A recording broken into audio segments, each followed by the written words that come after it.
والسلام عليك يا سيدي يا رسول الله وعلى آلك وأصحابك يا سيدي يا حبيب الله. الصلاة والسلام عليك يا رحمة للعالمين وعلى آلك وأصحابك يا شفيع المذنبين.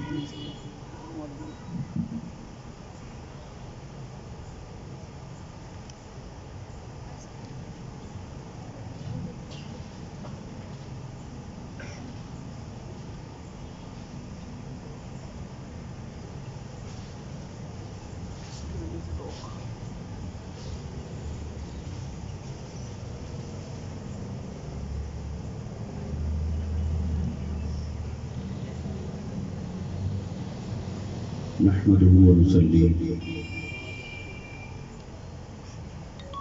ونسلم على سيدنا ومولانا محمد رسوله النبي الأمين المكين الحنين الكريم الرؤوف الرحيم. أما بعد، أعوذ بالله من الشيطان الرجيم. بسم الله الرحمن الرحيم. والذين جاهدوا فينا لنهدينهم سبلنا. صدق الله العظيم وصدق رسوله النبي الكريم ونحن على ذلك لمن الشاهدين والشاكرين والحمد لله رب العالمين. کروں تیرے نام پہ جان فدا، نہ بس ایک جان دو جہاں فدا، دو جہاں سے بھی نہیں جی بھرا، کروں کیا کروں جہاں نہیں. حمد و صلاۃ کے بعد لائق صد احترام سادات گرامی قدر، علماء سی وقار، مہمانان گرامی، میزبانان محفل، اساتذہ کرام، حاضرین و سامعین اور عزیز طلبہ، اللہ اور اس کے حبیب صلی اللہ علیہ وسلم کا فضل و کرم ہے جس کے صدقے سے آج ہم سب اعلیٰ حضرت مجدد دین و ملت امام احمد رضا خان فاضل بریلی رحمۃ اللہ تعالی علیہ آپ کے اس مقام پر منعقد ہونے والے 38ویں عرس مبارک کی تقریب کے اندر حاضر ہیں. اللہ تبارک و تعالی یہ تمام انتظام و انصرام اور ہم سب کی حاضری اور شرکت اپنی بارگاہ میں قبول و منظور فرمائے. میں اپنی طرف سے، تمام علماء کرام کی طرف سے اور آپ تمام حاضرین کی طرف سے آج کی اس محفل کے میزبان، روح رواں اور بانی محترم علامہ مولانا حافظ محمود احمد قادری صاحب، ان کو جس قدر بھی مبارکباد پیش کروں وہ کم ہے. اللہ تبارک و تعالی نے جس طرح انہیں قرآن مجید کی تعلیم کے لیے، آنے والی نسلوں کی تعلیم و تربیت کے لیے، مسئلہ کے حق کی حفاظت اور ترجمانی کے لیے منتخب فرمایا ہے، یقیناً یہ اللہ رب العزت کی اور اللہ کے حبیب صلی اللہ علیہ وسلم کی خاص عطا ہے. اللہ تبارک و تعالی ان کی توانائیوں میں مزید اضافہ فرمائے، ہر لمحہ اضافہ فرمائے. یہ چھوٹے بھی جو ریپیٹ ہے اس کو کم کریں اور ایکو کو بھی تھوڑا سا کم کریں اور اس کی جگہ پہ تھوڑی سی بیس بڑھا دیں. جیسا کہ ہمارے بھائی محترم مفتی کمال الدین صاحب نے ذکر فرمایا، میں کم و بیش 2005 سے یہاں حاضر ہو رہا تھا، کچھ عرصہ میں حاضری دیتا رہا، پھر مصروفیات بدل گئے اور کچھ وقت پھر میں پاکستان سے باہر اس خدمت پہ مامور تھا، تو یہاں پھر آنا جانا کم ہو گیا، مگر ابھی وہ سلسلہ پھر حضرت نے دوبارہ بحال فرمایا۔ یہ بھی ان کی محبت ہے اور ان کی شخصیت کو اللہ رب العزت نے ایک ایسی مقناطیسیت عطا فرمائی ہے کہ فکری اور نظریاتی طور پر، تنظیمی طور پر ایک دوسرے سے کوئی اختلاف ہی کیوں نہ رکھتا ہو، مگر انہوں نے ہمیشہ سب کو جمع فرما رکھا۔ سبحان اللہ، سبحان اللہ۔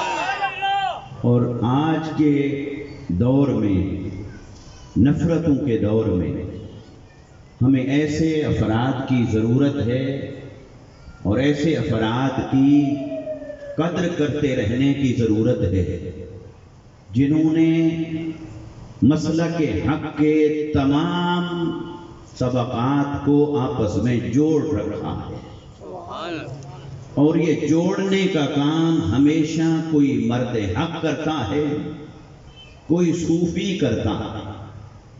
جوڑنے کے کام میں اپنا آپ مٹانا پڑتا ہے، اور اپنا آپ مٹا کے دین مصطفیٰ کی سربلندی چاہنا، مسلک حق کے عزت اور وقار کے لیے جستجو کرتے رہنا، اور اپنے اکابرین کے اس عقیدے کے فروغ اور پرچار کے لیے ہر طرح کی مشکلات کو سہ کر بھی ہمیشہ جھنڈا سر بلند کیے رکھنا، یہ اللہ رب العزت کی عطا کے بغیر نہیں، نگاہ مصطفیٰ کے بغیر نہیں۔ اور پھر یہ جس سلسلے سے ہم وابستہ ہیں اور جس سلسلے کے چشم و چراغ کا ذکر کرنے کے لیے جمع ہیں، سلسلہ قادریہ، یہ حضور شیخ عبد القادر جیلانی رضی اللہ تعالیٰ عنہ کے روحانی فیضان کے بغیر ممکن نہیں ہو سکتا۔ اس لیے میں آج کی اس مجلس میں حاضری کے ان کلمات کی ادائیگی پر، شرکت پر، حاضری پر اپنی طرف سے تہ دل سے مشکور ہوں۔ اللہ تبارک و تعالیٰ ان کو، ان کے ادارے کو ہمیشہ سلامت رکھے۔ موقع کی مناسبت سے چند کلمات عرض کرتا ہوں۔ میں اور میری کیا مجال کہ اعلیٰ حضرت امام البرکت، مجدد دین و ملت، حامی سنت، ماحی بدت اور قاطع نجدیت، آپ کی شان کے بارے میں کلمات عرض کروں، یہ سوائے اس کے کچھ نہیں ہو سکتا کہ اللہ تعالیٰ اپنے بندوں کا ذکر کرواتا ہے تاکہ ہماری جھولی میں بھی فیض کے چند قطرے آ جائیں۔ تو اس ذکر کی توفیق ہوتی ہے، توفیق کے بغیر نہ کوئی ذکر کر سکتا ہے، نہ کوئی ذکر کروا سکتا ہے۔ یہ اللہ اور اس کے رسول صلی اللہ علیہ وسلم کی بھی خاص عطا ہوتی ہے۔ میری آقا صلی اللہ علیہ وسلم کو اللہ رب العزت نے خاتم النبیین کا تاج عطا فرمایا۔ کم و بیش 1.25 لاکھ انبیاء کرام کو بھیجا، 313 یا کم و بیش رسولوں کو بھیجا۔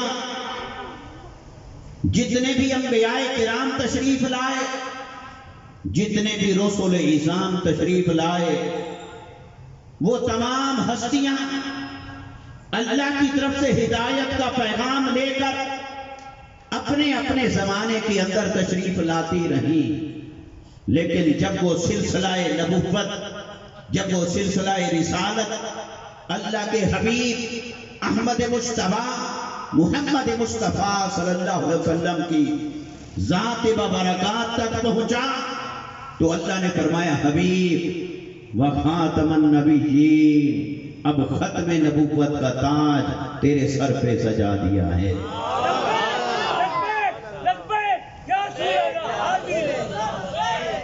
تو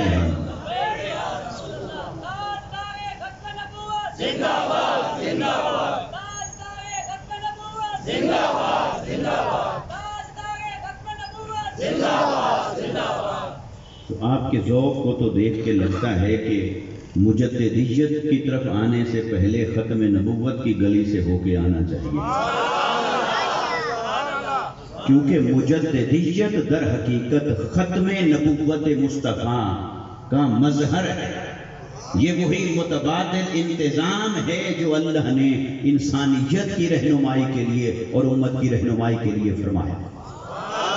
تو جب اللہ تعالیٰ نے آقا علیہ السلام کو خاتم النبیین بنایا، ختم نبوت کا تاج آپ کے سر انور پر سجایا، تو سوال پیدا ہوتا ہے کہ نئے نبی کو اب کیوں نہیں بھیجا جائے گا؟ نئے نبی کے آنے کی ضرورت کیوں نہیں رہی؟ کیا انسانیت جلد ختم ہونے والی ہے؟ کیا زمین اور آسمان کا نظام جلد اپنے انجام کو پہنچنے والا ہے؟ کیا یہ جو تسلسل چل رہا ہے یہ قیامت کے قریب پہنچ گیا ہے؟ اس کا جواب ہے نہیں۔ اگرچہ وقت حقیقتاً اللہ کو معلوم ہے، قیامت کب آئے گی یہ تو اللہ کو معلوم ہے، اور آقا علیہ السلام کا یہ فرمانا کہ اب میرے اور قیامت کے درمیان کوئی اور نہیں آئے گا، جہاں اس کا ایک معنی یہ تھا کہ مصطفیٰ آخری نبی ہیں، وہاں کسی کو یہ غلط فہمی نہ ہو کہ اب قیامت قریب آ رہی ہے۔ قریب نہیں ہے۔ اللہ نے جس کے لیے کائنات کو سجایا ہو، جس کے لیے اپنی ربوبیت کو ظاہر فرمایا ہو، تو اللہ تعالیٰ سابقہ انبیاء کو تو دے، کسی کو 1000 سال 950 سال نوح علیہ السلام نے تبلیغ فرمائی، ہزاروں سال انبیاء کرام نے عمریں پائی، تو جن کو اللہ نے نبوت دی مصطفیٰ کے صدقے، جن کو رسالت دی مصطفیٰ کے صدقے، ان کو تو ملے 1000 سال، اور جس کے لیے سب کو بھیجا، کیا ان کے لیے صرف 1400 سال ہیں؟ کیا 2000 سال ہیں؟ کیا 3000 سال ہیں؟ ہم یقین سے تو کچھ نہیں کہہ سکتے، مگر جس کے لیے اللہ نے کائنات کو تخلیق فرمایا ہے، جس کے لیے اللہ تعالیٰ نے کائنات کو بنایا، کہ حبیب اگر آپ کو پیدا کرنا مقصود نہ ہوتا، میں اپنے رب ہونے کو ظاہر نہ کرتا، اگر آپ نہ ہوتے میں اخلاق کو پیدا نہ کرتا۔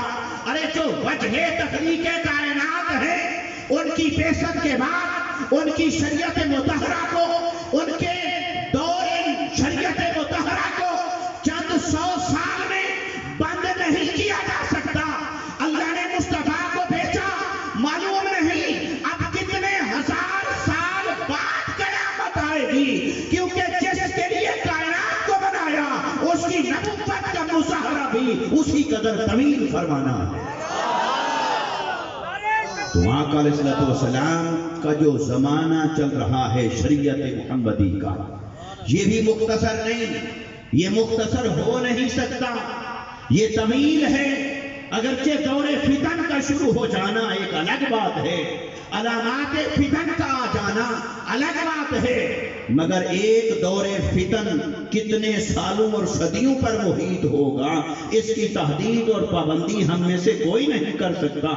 اس لیے ہمیں یہ یقین رکھنا چاہیے کہ اگر اللہ نے سابقہ انبیاء کو 1000 سال عطا فرمائے، تو مصطفیٰ کی بعثت کے بعد بھی 1000 سال کا زمانہ پڑا ہے کہ شریعت مصطفیٰ کا جھنڈا لہراتا رہے گا، ختم نبوت مصطفیٰ کا علم اسی طرح لہراتا رہے گا، مصطفیٰ کا لائے ہوا دین، مصطفیٰ کی شریعت، مصطفیٰ کی سنت، مصطفیٰ کی سیرت اسی طرح سدا بہار رہے گی، اتار چڑھاؤ آتے رہیں گے، عروج و زوال آتے رہیں گے، گرد و غبار پڑتا بھی رہے گا، گرد و غبار چھٹتا بھی رہے گا، مگر جس کے لیے کائنات کو سجایا گیا ہے وہ چند 100 سال میں ختم نہیں ہو سکتا، وہ دورانیہ بھی اللہ کی بارگاہ میں طویل ہے۔ تو اب سوال پیدا ہوتا ہے کہ جب آقا علیہ السلام کی شریعت مطہرہ کا، بعثت کا، نبوت کے اظہار کا یہ زمانہ بھی طویل ہے، تو پھر اللہ کے نظام میں انبیاء کو بھیجنے میں کوئی بیلنس اور توازن، کہ پہلے تو یوں ہوا کہ ایک ہی زمانے میں کئی نبی، ایک ہی زمانے کے اندر ایک سے زیادہ نبی، ادھر ایک کی نبوت ادھر دوسرے کی نبوت، یا کسی نبی کے ہوتے ہوئے دوسرے نبی کا آ جانا، اتنے تسلسل کے ساتھ رہا۔ اور اب آقا علیہ السلام کے بعد نبوت کا دروازہ بند ہے، تو کیا انسانیت کو اللہ نے ایسے چھوڑ دیا ہے؟ کیا امت مصطفیٰ کو بے یار و مددگار چھوڑ دیا ہے؟ ایسا نہیں ہو سکتا۔ تو پھر اس کی طرف سے ہدایت کا سامان کیا ہے؟ اس میں دو نکتے ہیں۔ ایک نکتہ تو یہ کہ وہ انبیاء بھی آئے تھے سبق پڑھانے کے لیے، اور مصطفیٰ بھی تشریف لائے وہی سبق پڑھانے کے لیے۔ وہ سبق توحید کا، تعلق الہی کا، بندگی کا، وہی نیکی اور تقویٰ کا، اطاعت الہی کا، ان کا سبق پڑھانا بھی سراخوں پر۔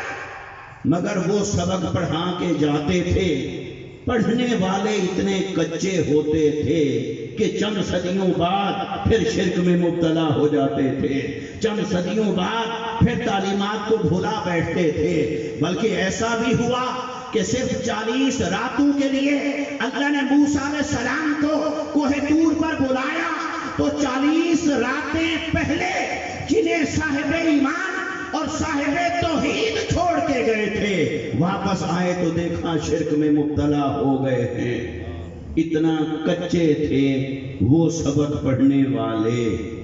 میں یہ نہیں کہہ رہا کہ پڑھانے والوں کے پڑھانے میں کوئی کمی تھی، وہ تو منصب نبوت پر فائز تھے، مگر وہ پڑھنے والے اتنے کچے تھے کہ سبق پڑھتے تھے پھر بھلا بیٹھتے تھے، سبق پڑھتے تھے پھر بھلا بیٹھتے تھے۔ اب مصطفیٰ تشریف لائے تو جب آپ کا ختم نبوت کا اعلان ہوا، اس میں ایک راز یہ ہے، حبیب جیسا سبق آپ نے پڑھایا ویسا کسی نے نہیں پڑھایا تھا، اور جیسا اب آپ سے آپ کی جماعت میں سبق پڑھا ہے ویسے پڑھنے والے بھی کسی کو میسر نہ تھے۔ اس لیے یہ سبق بھی جاری رہے گا، یہ شریعت محمدی بھی جاری رہے گی، یہ تعلیمات کا سورج بھی چمکتا دمکتا رہے گا۔ وہ پڑھانے والے بھی اپنی اپنی شان کے لائق بہت اعلیٰ تھے، پر مصطفیٰ نے سبق ایسے پڑھایا، فرمایا وہ جو توحید اور شرک کی جنگ جاری تھی کہ توحید پڑھا کے جاتے پھر شرک پلٹ آتا، توحید پڑھا کے جاتے پھر شرک پلٹ آتا، تو میرے آقا نے فرمایا سنو، وہ جو توحید اور شرک میں آنکھ مچولی جاری تھی، مصطفیٰ نے اس جنگ کو جیت لیا ہے، شرک کو ہمیشہ کے لیے اپنے پاؤں تلے روند ڈالا ہے۔ اور آپ نے شہدائے احد کے مزارات پر وہاں جا کر خطبہ ارشاد فرمایا اور یہ اعلان فرما دیا، انی لا اخاف علیکم ان تشرکوا من بعدی ولکنی اخاف علیکم الدنیا ان تنافسوا فیہا، کہ مجھے اب اپنے وصال ظاہری کے بعد یہ خوف نہیں رہا کہ میرے بعد تم شرک کی طرف واپس پلٹ جاؤ گے۔ ہاں دنیا کے اور کئی فتنے آئیں گے، مال کے ہوں گے، منصب کے ہوں گے، عورت کے ہوں گے، شہوت کے ہوں گے، مگر یہ کہ شرک پلٹ کر میری امت میں نہیں آئے گا۔ اب جسے مصطفیٰ کی ضمانت پر یقین ہے وہ تو مانے گا کہ مصطفیٰ کی امت میں شرک نہیں ہو سکتا، اور اگر کسی کو مصطفیٰ کی ضمانت پر ہی ایمان نہیں، ایقان نہیں، یقین نہیں، اور وہ حضور کے فرمان کو ایک طرف رکھ کر، حضور کی ضمانت کو ایک طرف رکھ کر وہ شرک کا واویلا کرنا شروع کر دے، وہ کہے شرک ہو گیا، شرک ہو گیا، مظاہر محبت کو شرک کہہ دے، وسیلے کو بھی شرک کہہ دے، تبرک کو بھی شرک کہہ دے، تعظیم انبیاء کو بھی شرک کہہ دے، تعظیم صالحین کو بھی شرک کہہ دے، اور ہر جائز چیز کو، مباح عمل کو اگر شرک قرار دے کر امت کی اکثریت کو، ثواب اعظم کو اگر مشرک قرار دے گا تو سن، در حقیقت ختم نبوت کا پہلا دشمن تو ہے، تو نے شرک کا واویلا کیا۔ دشمن بیٹھا تھا، اس نے کہا ان کا قرآن کہتا ہے جب شرک پھیل جائے تو نبی آتا ہے، جب شرک پھیل جائے تو نبی آتا ہے۔ شرک کا اقرار یہ خود کر رہے ہیں تو نبوت کا دعویٰ ہم کر دیتے ہیں۔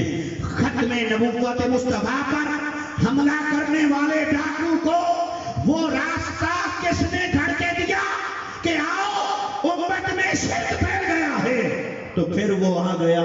اس لیے برابر کے ذمہ دار ہیں وہ جنہوں نے مصطفیٰ کی ضمانت کو ٹھکرایا اور وہ جنہوں نے ختم نبوت مصطفیٰ پر حملہ کیا۔ تو ایک تو وجہ یہ